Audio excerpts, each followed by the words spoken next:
রাজ্যের প্রশাসনিক প্রধানের যে অনৈতিক কর্মকাণ্ড ছিল তাতে সমান অংশীদার ছিলেন নগরপাল, বিধাননগর পুলিশ কমিশনারেট এবং রাজ্য পুলিশের ডিজি। মুখ্যমন্ত্রী মমতা বন্দ্যোপাধ্যায় রাস্তায় নেমেছেন, সঙ্গে তার কর্মী সমর্থকেরা। অনেকেই বলছেন সেই লড়াকু নেত্রী তিনি আবার রাস্তায় নেমেছেন এবং সেই রকম ভাবে যে মমতা ম্যাজিক সেটাই নাকি দেখা যাচ্ছে।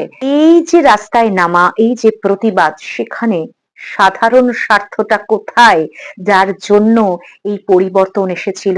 সাধারণ মানুষ যার জন্যই তাকে এনেছিলেন এই দায়িত্বে, সেটা কি নজরে এলো?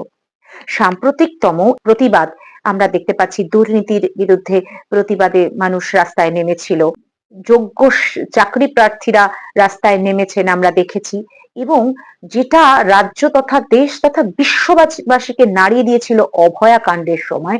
অভয়া ন্যায় বিচারের দাবিতে মানুষজন স্বতঃস্ফূর্তভাবে রাস্তায় নেমেছিলেন, সেই বিচার আজও অধরা। এই রাস্তায় নামা আর মমতা বন্দ্যোপাধ্যায় যেভাবে রাস্তায় নেমেছেন, এই দুটোর মধ্যে যে ফারাক রয়েছে, দুটোর চরিত্র, রাস্তায় নামা, প্রতিবাদ, এই চরিত্র একদমই আলাদা।